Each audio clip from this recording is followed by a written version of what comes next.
উইকেন্ডে আমরা প্রত্যেকেই কম বেশি চিল করি বাড়িতে। দুবাইয়ে আসার পর এখানে চিকেন নাগেটস জাতীয় স্ন্যাক্সের কোয়ালিটি এতটাই ভালো যে আমাদের বাড়িতে অলওয়েজ এটার স্টক হয়। তো আজ আমি তোমাদের সাথে শেয়ার করব গ্রিলারে আমি কিভাবে অয়েল ফ্রি ওয়েতে চিকেন নাগেটস বেক করি। তো চলো শুরু করা যাক আজকের ভ্লগটা।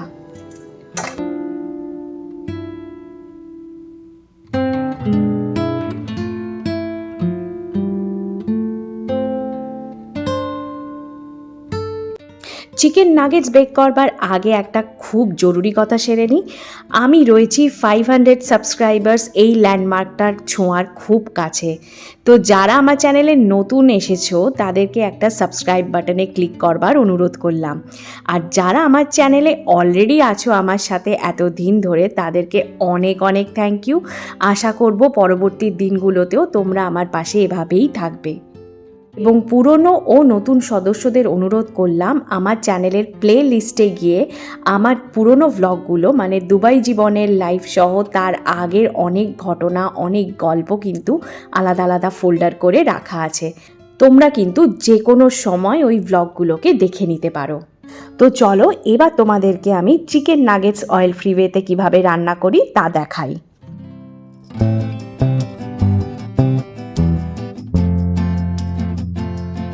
দেশের বাইরে দুবাই আসার পরে আমার গ্যাস হবে রান্না করার এক্সপিরিয়েন্সটা কিন্তু এই প্রথম। আর মিডিয়া ব্র্যান্ডের এই হবে 4টে বার্নার সহ রয়েছে জায়ান্ট একটি গ্যাস চালিত ফায়ার গ্রিল। দেশের বাইরে গ্যাস ওভেন স্টেশনগুলো খুবই ইম্পর্টেন্ট আর পপুলার। আর আমরা মোটামুটি একটা ন্যায্য মূল্যের ব্র্যান্ডের এই গ্যাস অফটা ইউজ করি। এর ওভেনটা বেশ স্পেশাস আর একসাথে 3-4টে স্ট্যাকেবল ডিভাইডার রয়েছে আর সাথে 2 রকমের ট্রে দিয়েছে, একটা গ্রিল ট্রে আর একটা বেক ট্রে। আর নব প্যানেলে ডান দিক থেকে 4টে হলো গ্যাস বার্নারের নব আর বাম দিক থেকে 3টে হলো গ্রিলার ওভেনের নব। ব্যাস এই মোটামুটি ফাংশনালিটি।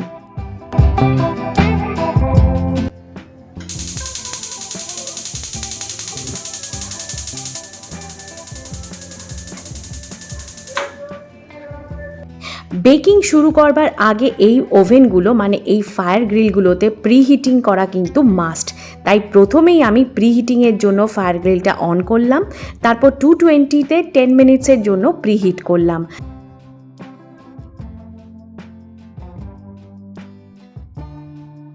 বেকিং এসেনশিয়াল বলতে আমি ইউজ করি একটা এক্সট্রা বেকিং ট্রে, যাতে গ্রিলারটায় রেসিডুয়াল জমা হয় না, ময়লা হয়। আর একটা যেটা ভীষণ ইম্পর্টেন্ট সেটা হচ্ছে একটা হিট প্রুফ গ্লোভস, যাতে সতর্কতার সাথে আমরা গ্রিলারে কাজ করতে পারি।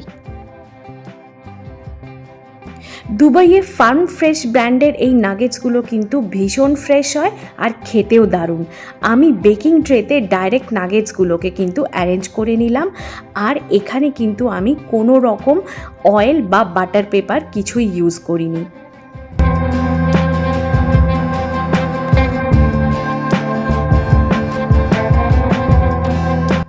আর প্রিহিট হয়ে যাবার পরে গ্লোভসের সাহায্যে খুব সতর্কতার সাথে কিন্তু নাগেটসগুলোকে ভেতরে প্লেস করলাম।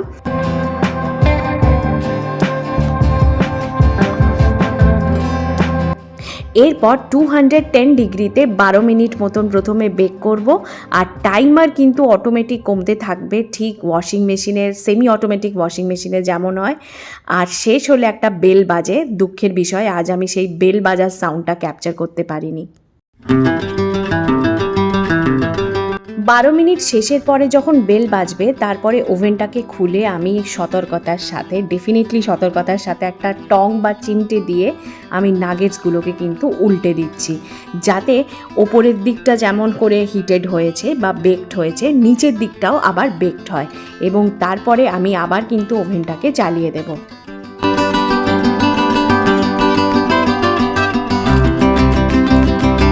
প্রথমে 12 মিনিট তারপর 10 মিনিট বেক করবার পর নাগেটসগুলো কিন্তু একদম পারফেক্টলি বেকড হয়ে গেছে। এরপর আমি নবগুলোকে বন্ধ করে খুব সতর্কতার সাথে কিন্তু গরম ট্রেটাকে বের করে নেব। আর দেখো কি পারফেক্টলি বেকড হয়ে গেছে নাগেটসগুলো। আর ক্রিস্পিনেসটা কেমন হয়েছে সেটা পরের ক্লিপে দেখাচ্ছি।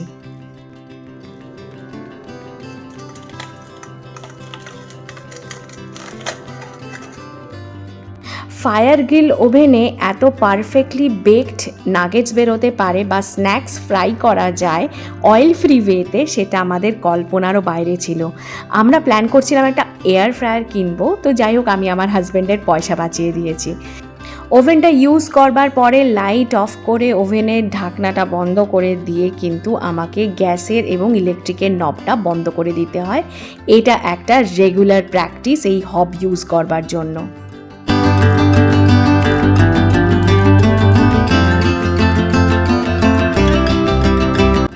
চারটে বার্নারের গ্যাস ওভেন যেমন ডেইলি লাইফে একটা ব্লেসিং, তেমনি ফায়ার গ্রিলও অয়েল ফ্রি বা হেলদি রান্না করার জন্য একটা ব্লেসিং। কেমন লাগলো দুবাই জীবনের এই গ্যাস অফ সংক্রান্ত ভ্লগটা আমাকে ডেফিনেটলি জানিও। যদি ভালো লেগে থাকে তাহলে লাইক কমেন্ট শেয়ার করো, আর নতুনরা ডেফিনেটলি একটা সাবস্ক্রাইব করো। যাবার আগে ফায়ার গ্রিলে করা ফার্স্ট আনসাকসেসফুল বেকিং স্টোরিটা তোমাদের সাথে শেয়ার করলাম, আর ফিরে আসবো আবার নতুন একটা ভ্লগ নিয়ে নেক্সট উইকে। সবাই গরমে সুস্থ থেকো, সাবধানে থেকো, আবার দেখা হবে নেক্সট উইকে। Bye bye. দেখো আমার কুকিজগুলো একদম পারফেক্টলি বেরিয়েছে, তবে যেহেতু প্রথম করছি সেই জন্য টেম্পারেচারটা প্রথমে একটু গন্ডগোল হয়েছিল। অ্যাকচুয়ালি টেম্পারেচারও গন্ডগোল হয়নি, টেম্পারেচারটা ঠিকই ছিল। তো আমি স্ট্যান্ডিং পয়েন্টে রাখবো বলে গ্রিলারটাকেই অন করে রেখে দিয়েছিলাম। এবার ওপরে যে আগুনটা জ্বলছিল সেটা যে নিভিয়ে দিতে হবে সেটা আমার মাথায় আসেনি আর কি। তো যেহেতু বন্ধ হয়ে গেছে আমি সেজন্য ভেবেছি যে আর এটার দরকার নেই, তো সেটা 2 মিনিট এক্সট্রা ছিল বলে এরকম একটু একটা দুটো জ্বলে গেছে আর কি। এটা যেমন ভালো, কিন্তু টেস্টের কোনো হেরফের হয়নি। দেখো আমি খাচ্ছি, এটা তোমাকে দেখায় কুকিজটা কত সুন্দর সফট এবং ক্রিস্পি হয়েছে।